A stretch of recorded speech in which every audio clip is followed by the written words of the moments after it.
Let's see if this shim I've got is a little smaller and I can get some gap on this. I already went into it the other day and couldn't get a gap. So I just want to, I didn't button it up. I just put one screw in there so nothing flew in or whatever. So it's going to be a real quick change the shim, and I'm really just worried about the intake. And honestly, half the time, if there's a problem, it's the intake. So you can just get in there, check it out real quick. That's what's going to stop you from starting most of the time. All right, so what we need to do is we need to look for the intake should open, and then there should be compression. That's the exhaust. Now the intake should open. Okay, the exhaust just went in. Now the intake should go in. And now we should be on the compression stroke. And so I'm going to turn this so I can line up the lines.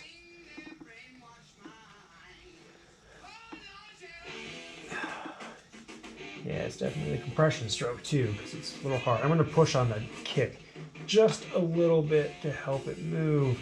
But I found that if I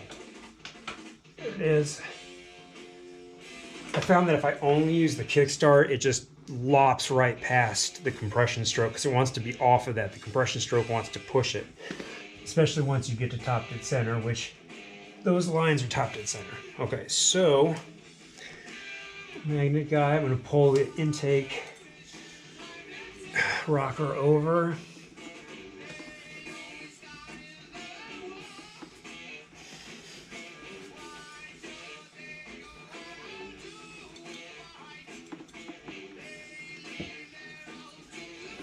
I don't know why it's been moving.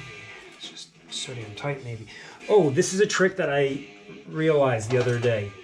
All right, is you take something that's not, take something like this, and it'd be nice if it had a little more edge. There we go.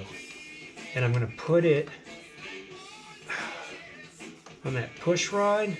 Kind of push it in a little bit, and now the rocker comes right over if it's super tight.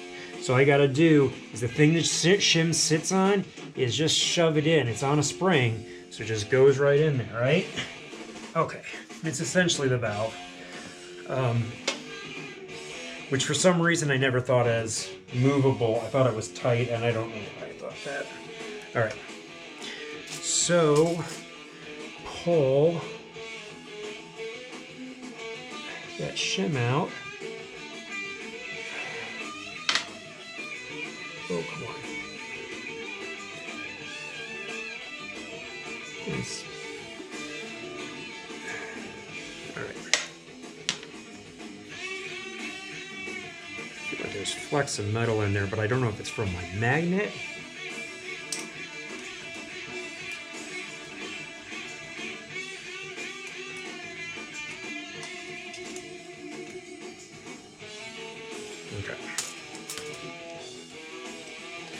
All right, so I've got this other shim that is, yes, a little bit thinner. Don't know what number I had in. Maybe I had a 140, and this is a 120 that I'm putting in now. Which I just feel like I've gone too far with 120. All right, just gonna get lucky and get it in there.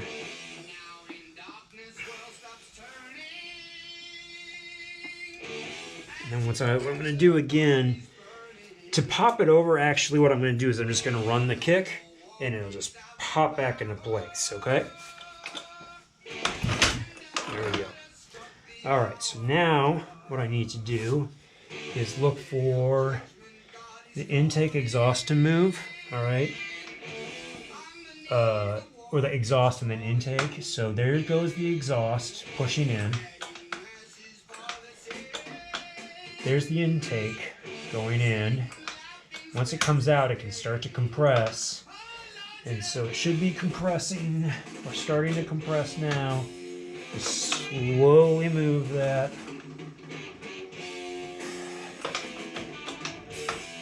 Over to the line. I've got a little white mark on there too, but I'm going to line up there and then that line will go away as I run it. And from straight on, it's lined up. I'm going to go ahead and check it with a, what a .04 should fit, right? That's the one that we really like to fit.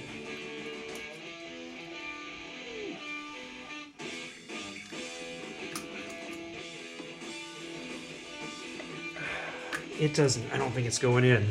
What I'm going to do, now you don't usually teach it this way, but I'm going to see if I can't.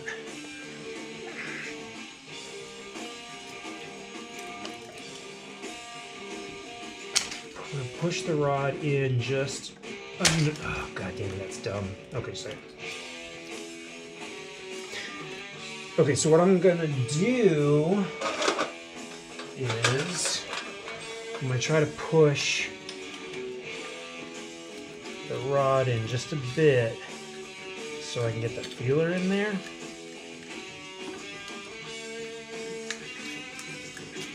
Alright, so the feeler is, no. Man.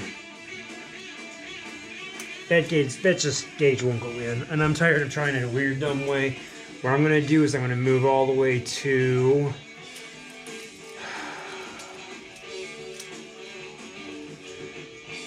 I go down to I was at 0.1, I'm going to go to 0.06 and see if I can get a 0.06 in there. Just want some gap at this point so I can ride it. Oh, man. You can feel that it can get in there. So 0.06, 0.05, 0.04. My 0.04 is kind of trashed. But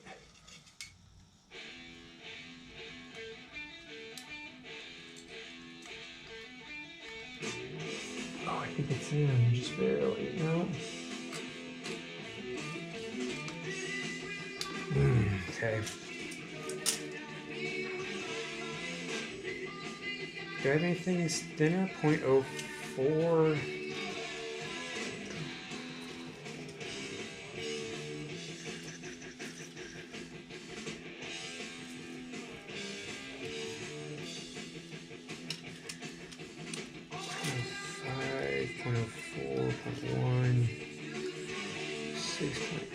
I don't think I've got anything of those. I think that's the end of the line. So, let me see. I think I've got another set of feeler gauges. That might be in better condition. Man, they're nowhere close.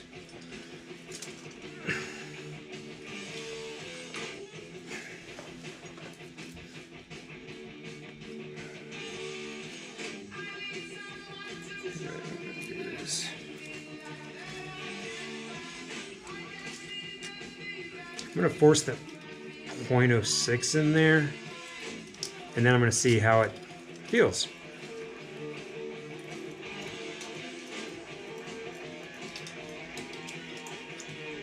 How do I get this?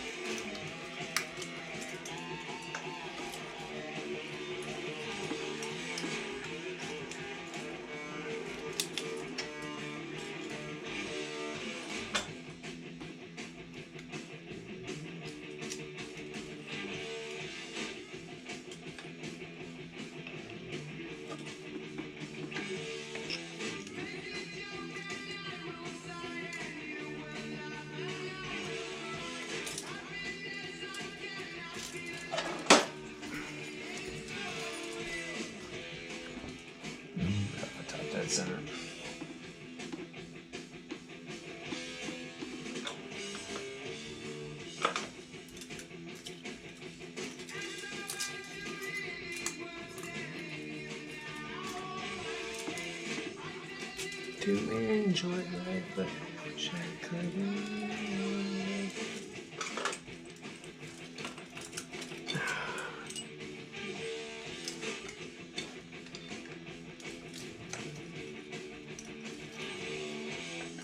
Okay. All right. Moved it off a point off top dead center because I realized that if I'm pushing on the valve and I'm at top dead center, then I could be pushing the valve right into the piston. Okay, but I pushed the rod in a bit and I snuck the feeler gauge in there, and I'm just gonna try to drag it out, and it's real tight.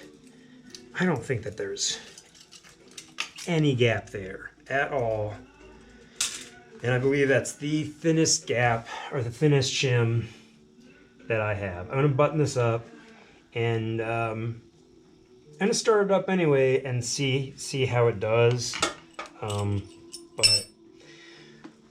I think the valve shim kit, if it comes with a 1, we can try that, or a 0.8. I don't know how low you can go on shims. I guess until there's no shims left.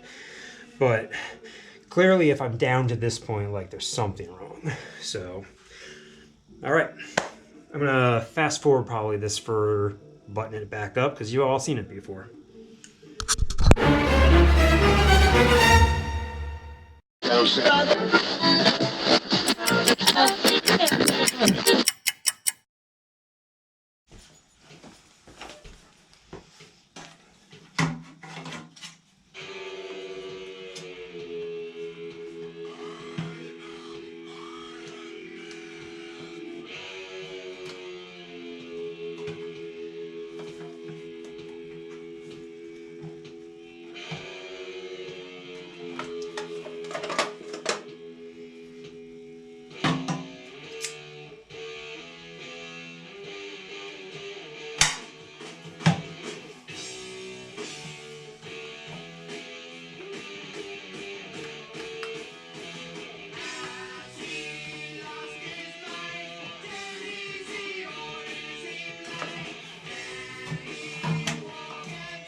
Right.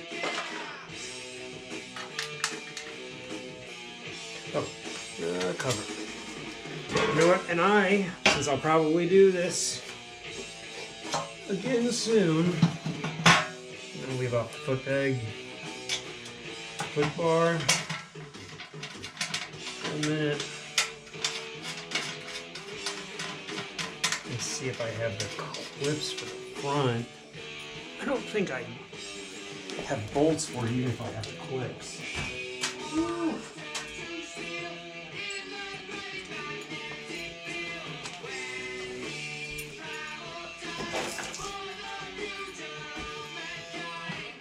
Look at that. There we go. Right there.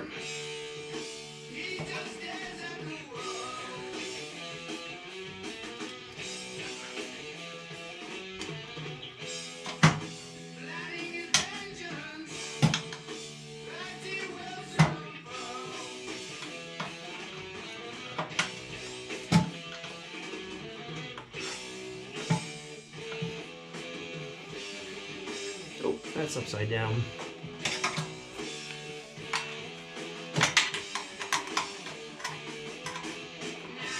Come on, catch the lip.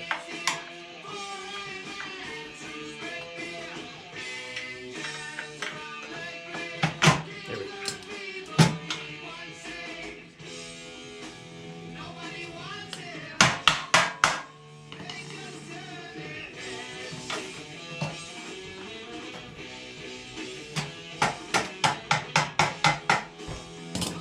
All right.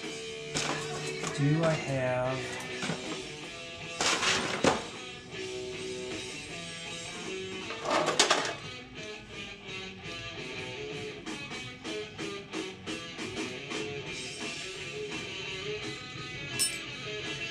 Nope, I just put it on there. Now I'm just going to pull the bolt.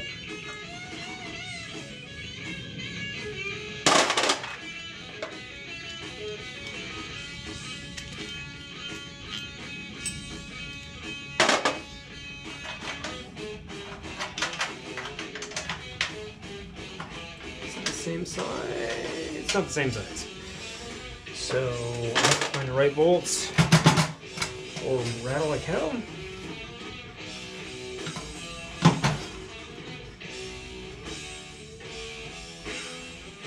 Got a lot of ruckus parts. I got a lot of parts I should be able to find.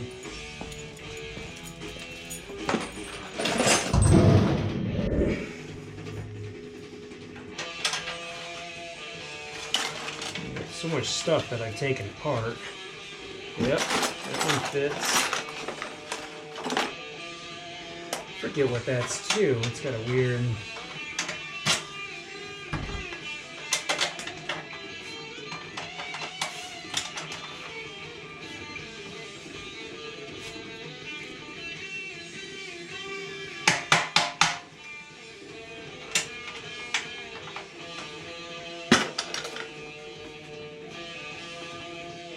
I'm not sure if it's going or not.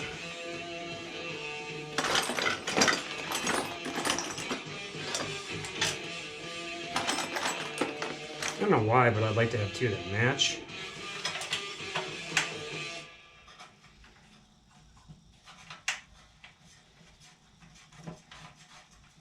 That's good. Figure out what those other ones are later.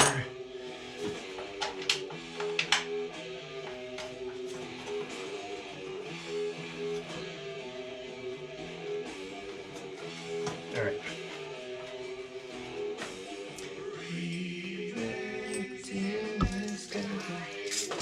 There's 10.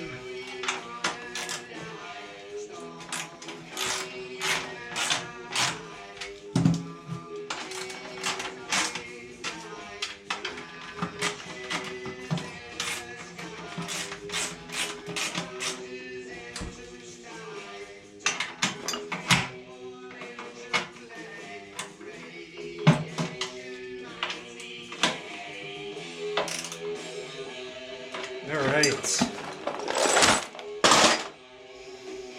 Just saw something. So the other thing I don't know if I've thanked Sean for because a couple of things happened.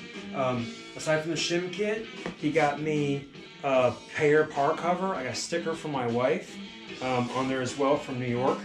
So we're going to put that on there, but when the bike maybe isn't dying, I haven't had a chance to get to that. So, thanks Sean. Also, from Spaz is these key tags. He sent me one. I'm going to have a link down below. If you guys want to get one, they are really awesome. I had it for a minute. Not long, but I love it. It's totally great. So, I am going to start the bike without a helmet. I'm just going to go around the block and then bring it back. Just kind of see how it runs. So. That is if the garage door is plugged in.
runs good. I believe I had 1.4 shim in there, and I went to a 1.2. I had all kinds of idle problems. And the bike wanted to die with a 1.4. The bike wanted to die, and if I turned up the idle, then it would start to run away. I'd get up to 3,000-4,000. I was holding the brake at stops. And the bike just wanted to pull. It was hard to just back it up once I started it. And I played with the idle, like I said, go back down to like close to 2,000, and all of a sudden just wants to die. Couldn't keep it at 2,000. Went to the 1.2 shim, which we've established still has no gap. But I was able to turn the idle down, and the idle was great all the way there. When I got to the gas station, waited for a minute, brought it back here, I was able to park it without it trying to walk off. So it'll get me through a little bit more. Maybe I'll try one more shim after that, but I think that there's clearly something going on here. So if it works out with the other engine that I'm taking apart in the other video, then hey, maybe rebuild this one. Maybe it's just a valve. Then I could just toss in a new valve. Be really interesting to see what would happen with a titanium valve. MMTX, man in the box. Never get the letters right.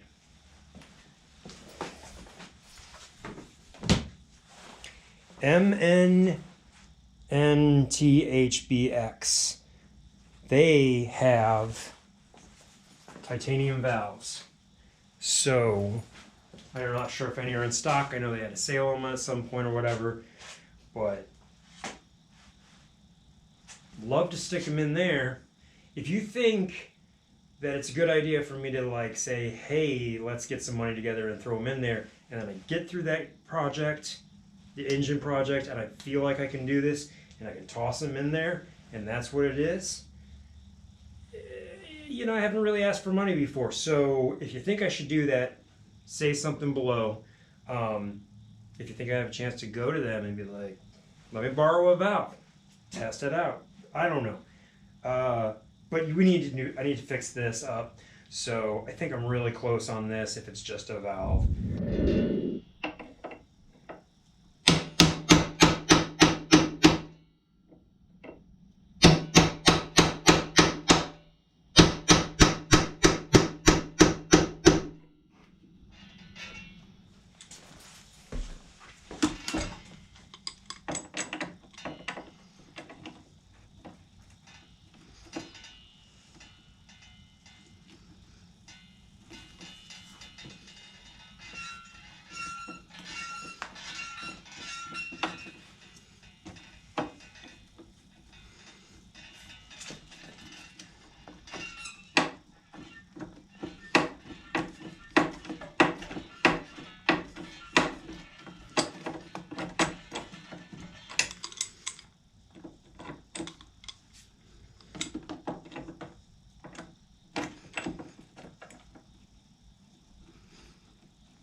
Clearly I've got like 3 videos going. I've got the beginning of the engine taken apart, more engine taken apart, and then this little video that I'm doing off on the side, because I've got a bunch of music running in the back. So I'm gonna try to run it private. So if you're watching it, like, you're in, man, you know? And let's see where we go with this stuff. I really appreciate you hanging out and watching. I'll try to get riding videos soon, even if I can't talk, and we'll work out a microphone thing at some point and get some really good vlogs. But I'm having a lot of fun. Thanks for watching, guys. Really, really appreciate it. I'll catch you in the next one.